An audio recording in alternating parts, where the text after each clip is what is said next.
Assalamualaikum warahmatullahi wabarakatuh.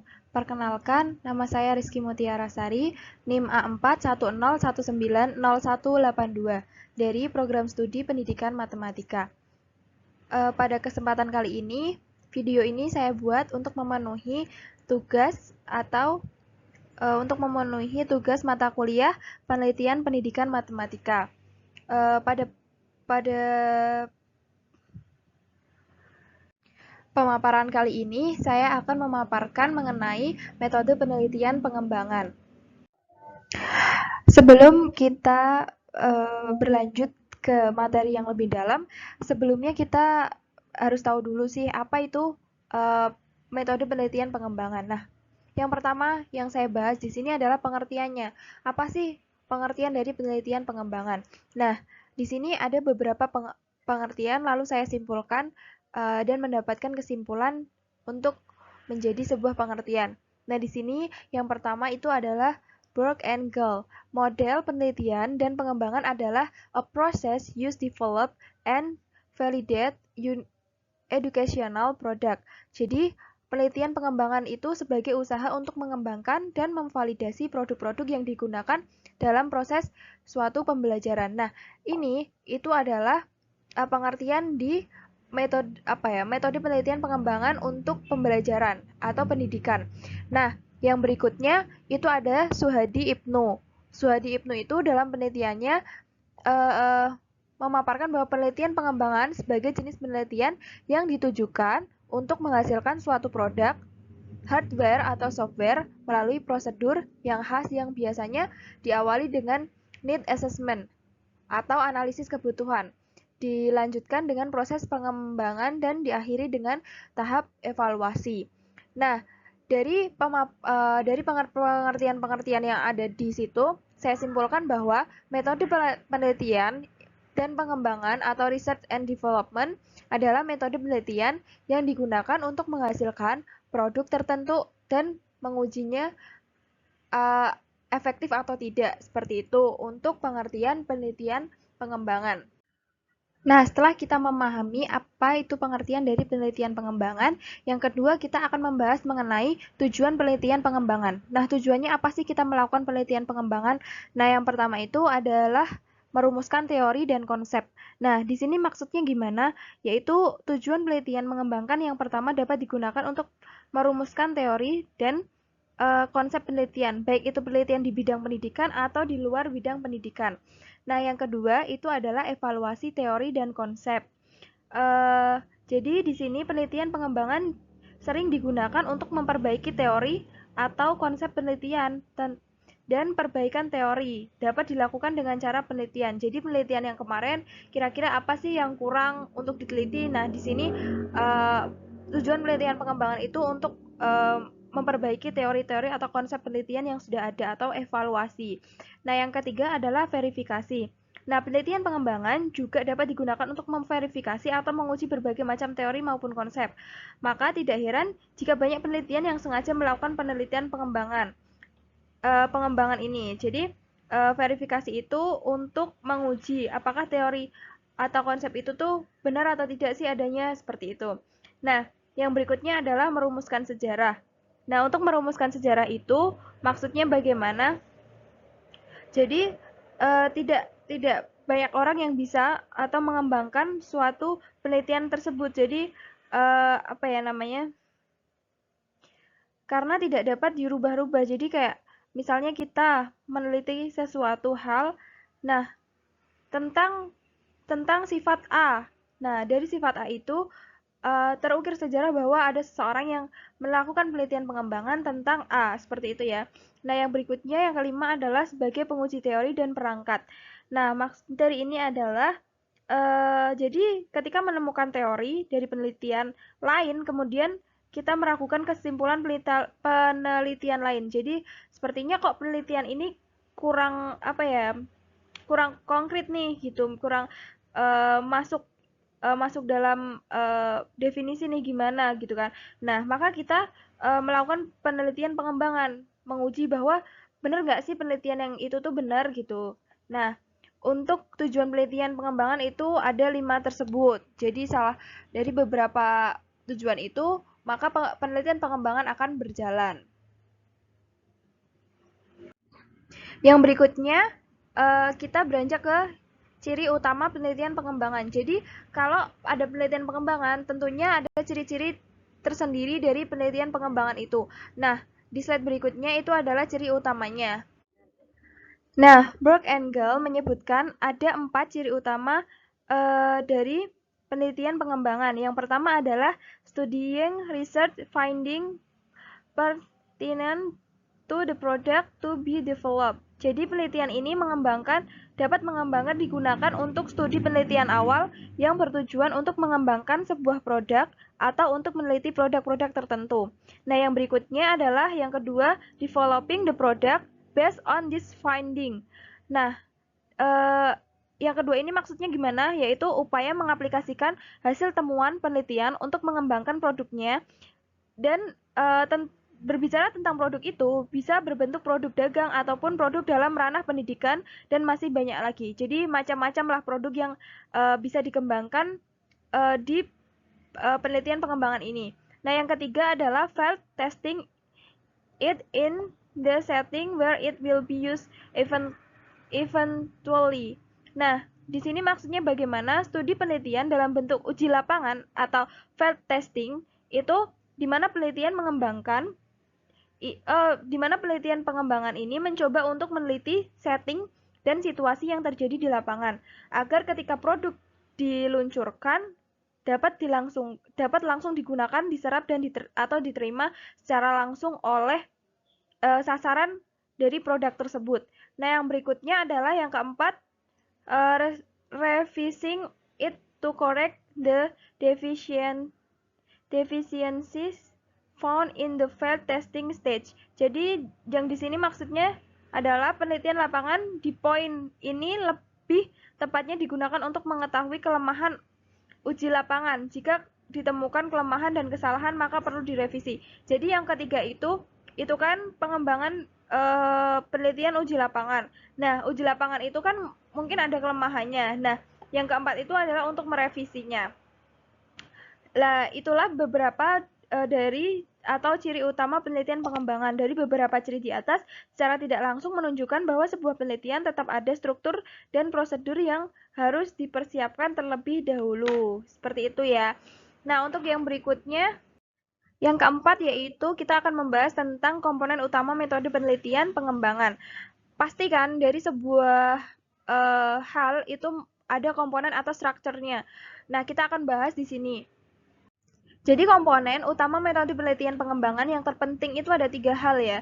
Secara umum atau kompleks. Itu ada model pengembangan yang pertama, yang kedua adalah prosedur pengembangan, dan yang ketiga uji coba produk. Lalu untuk pembahasan yang berikutnya, yaitu yang kelima, yaitu tentang model-model penelitian pengembangan Research and Development atau R&D. Yang biasanya kita akan sebut dengan R&D seperti itu. Kalau kita tuh dengarnya misalnya penelitian pengembangan, nah disitulah ada Research and Development seperti itu. Nah, model-model penelitian pengembangan Research and Development ini ada beberapa model, yaitu yang pertama adalah model pengembangan Burke and Gall. Nah, yang berikutnya adalah model pengembangan 4D. Yang ketiga adalah model pengembangan ADDIE. Nah, untuk yang pertama itu adalah model pengembangan Burke and Gall. Di sini kita akan membahas bahwa menurut Burke and Gall, model pengembangan ini menggunakan alur air terjun atau waterfall. Nah, pada tahapan pengembangan ini, jadi tahapannya tuh cukup banyak, rumit, dan banyak langkahnya, seperti itu ya. Nah, bisa dilihat di gambar ini, di gambar sebelah kanan, itu adalah tahapan-tahapan atau langkah melaksanakan model pengembangan dari menurut Burke and Gall. Yang pertama, tahap yang dilaksanakan pada pengembangan penelitian ini, yang pertama itu kan adalah penelitian dan pengumpulan data, atau yang sering disebut research and information collecting. Nah, penelitian dan pengumpulan data melalui survei termasuk dalam langkah ini tuh di dalam langkah ini kita studi literatur, masalah apa yang dikaji, persiapan untuk merumuskan kerangka kerja penelitian, seperti itu ya. Nah, yang berikutnya adalah perencanaan atau planning. Nah, di dalam planning ini yaitu kita merumuskan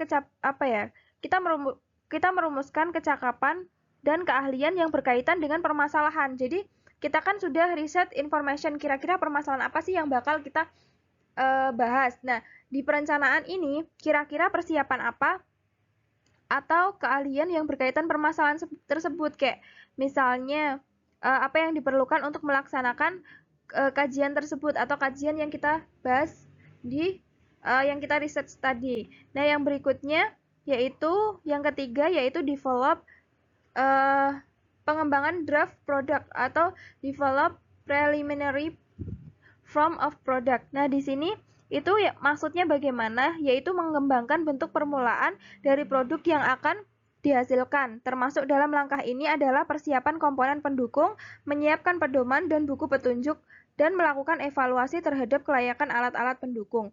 Jadi, kan tadi planningnya seperti apa? Kita merencanakan, setelah itu pengembangan draft dan produk. Kira-kira apa aja sih yang bisa mendukung produk ini akan jadi seperti itu ya. Nah, yang berikutnya adalah 4 uji coba lapangan. Nah, uji coba lapangan atau preliminary field testing. Nah, di sini maksudnya bagaimana? Yaitu melakukan uji coba lapangan awal dalam skala terbatas dengan melibatkan subjek biasanya sebanyak 6-12 subjek. Pada langkah ini, pengumpulan dan analisis data dapat dilakukan dengan cara wawancara, observasi, maupun angket.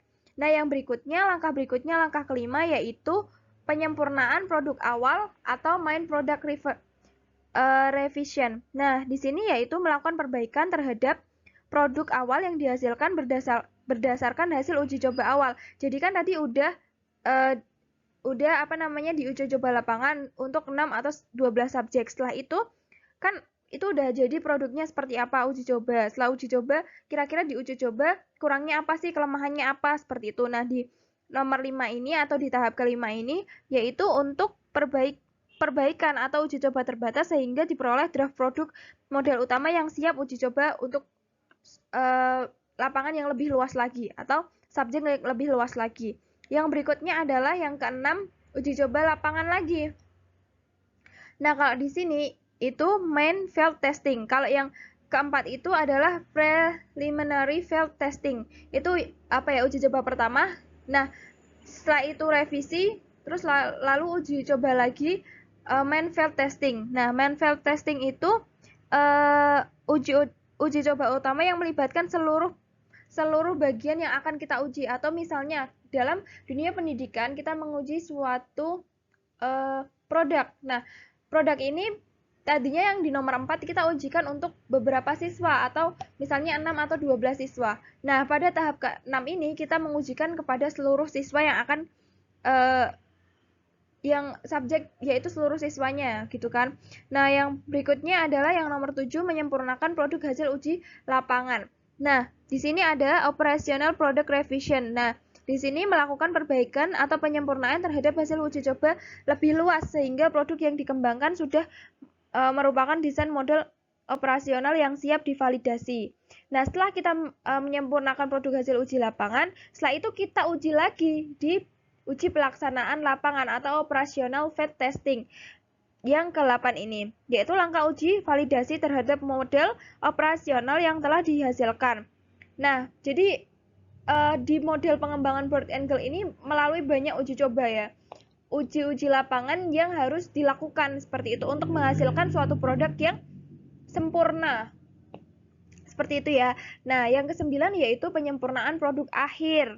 Penyempurnaan produk akhir itu maksudnya gimana? Atau final product revision, yaitu melakukan perbaikan akhir terhadap model yang dikembangkan guna menghasilkan produk akhir atau final product. Nah, yang berikutnya adalah yang ke-10 yang terakhir. Tahapan yang terakhir ini yaitu diseminasi dan implementasi.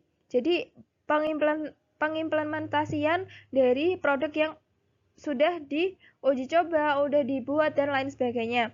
Itu langkah menyebarluaskan produk atau model yang dikembangkan dan menerapkannya di lapangan. Jadi kan tadi kan kita misalnya kita membuat suatu produk untuk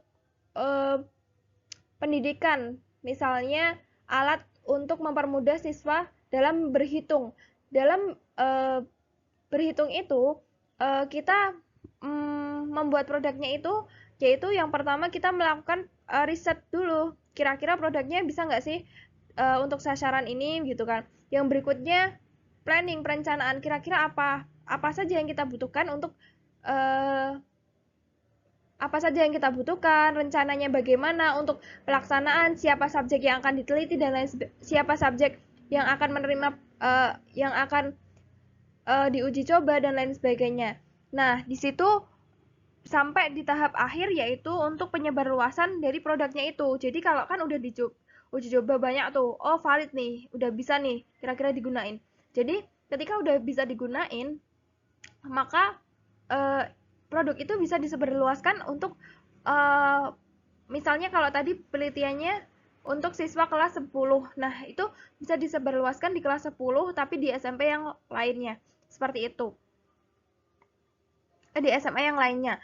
Seperti itu. Nah, dari model pengembangan Broad Angle ini, kelebihannya yaitu mampu menghasilkan suatu produk dengan nilai validasi yang tinggi. Karena apa? Karena ya tadi diuji coba terus kan sampai hasilnya sempurna. Nah, kelemahannya apa? Kelemahannya adalah relatif waktunya panjang. Jadi, karena kita melakukan uji cobanya berkali-kali itu membutuhkan waktu yang sangat panjang, nggak bisa nggak bisa simpel atau singkat untuk waktunya. Dan karena prosedur relatif kompleks dan memerlukan sumber dana yang cukup besar. Jadi pengembangan Broad Angle ini membutuhkan banyak biaya, seperti itu.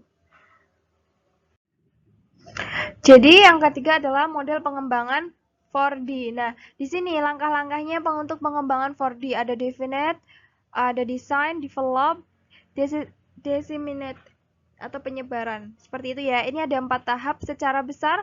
Ini di sini untuk model pengembangan 4D. Nah, yang pertama akan kita bahas langkah pertama ya. Langkah pertama di sini yaitu definite atau pendefinisian. Nah, pada tahapan ini tahap awal dalam model 4D ini adalah pendefinisian terkait syarat pengembangan.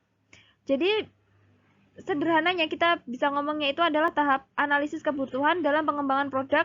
Pengembangan perlu mengacu kepada syarat pengembangan, menganalisa, mengumpulkan informasi sejauh mana pengembangan perlu dilakukan. Jadi ketika kita akan berpikir, aku akan melakukan penelitian pengembangan nih, metode model pengembangan 4D. Jadi di sini pendefinisian kita kira-kira butuh apa sih untuk mengembangkan suatu produk ini gitu. Seperti itu. Yang berikutnya adalah tahap desain atau perancangan ya, desain atau perancangan. Nah, dalam desain atau perancangan ini harus di khusus desain atau perancangan ini melalui berbagai tahap lagi, yaitu yang pertama ada construction atau penyusunan standar tes, yang kedua adalah pemilihan media, yang ketiga adalah pemilihan format, dan yang keempat adalah rancangan awal. Seperti itu. Jadi di desain ini ada 4 tahapan lagi yang tadi saya sebutkan. Yang berikutnya, yang tahap ketiga adalah develop atau pengembangan. Di develop atau pengembangan ini jadi pengembangan perangkat pembelajaran model 4D ini itu yang develop itu adalah tahap pengembangan yang menghasilkan sebuah produk pengembangan. Tahap ini terdiri dari 2 langkah, yaitu expert appraisal atau penilaian ahli yang disertai revisi dan development testing atau uji coba pengembangan. Jadi di sini di tahap development itu ada 2 tahapan lagi yang tadi saya sebutkan, ada expert sama development testing. Nah, yang berikutnya ada tahap terakhir yaitu penyebaran atau disseminate. Nah, di tahap akhir dalam pengembangan perangkat pembelajaran model 4D itu adalah tahap penyebarluasan, tahap akhir pengemasan akhir, difusi dan adopsi adalah paling penting meskipun paling sering diabaikan. Jadi di tahapan ini penyebarluasan dilakukan untuk mempromosikan produk hasil pengembangan agar diterima pengguna oleh individu, kelompok atau maupun sistem. Gitu ya. Jadi di tahapan terakhir ini penyebarluasan. promosi lah intinya.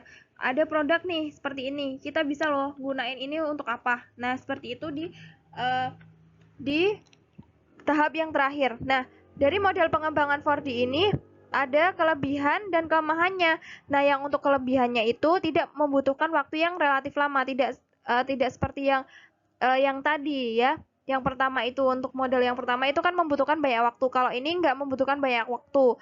Nah, kalau kelemahannya apa? Yaitu hanya sampai pada tahapan penyebaran saja dan tidak ada evaluasi, di mana evaluasi yang dimaksud adalah pengukur kualitas produk yang telah diujikan.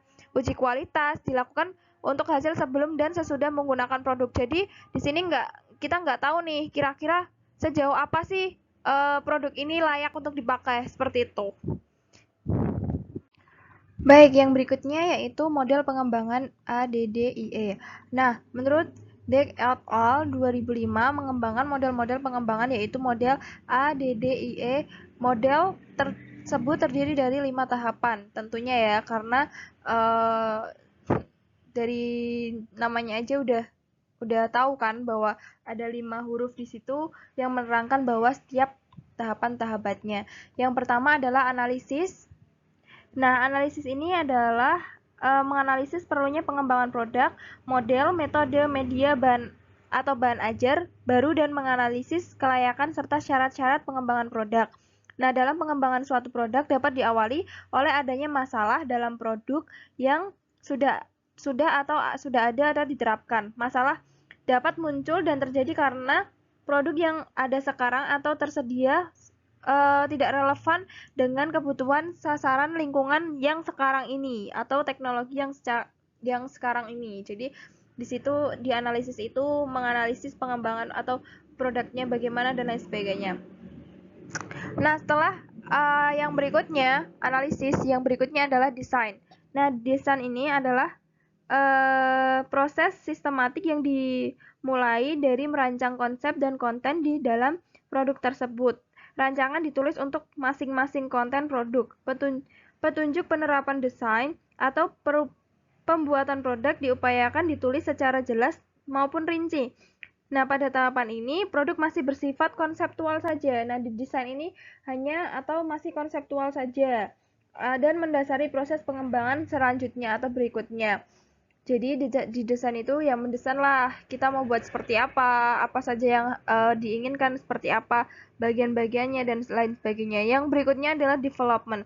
Nah, di development ini adalah kegiatan realisasi rancangan produk yang sebelumnya telah dibuat. Di desain tadi udah didesain, lalu di development itu dibuat produknya secara nyata.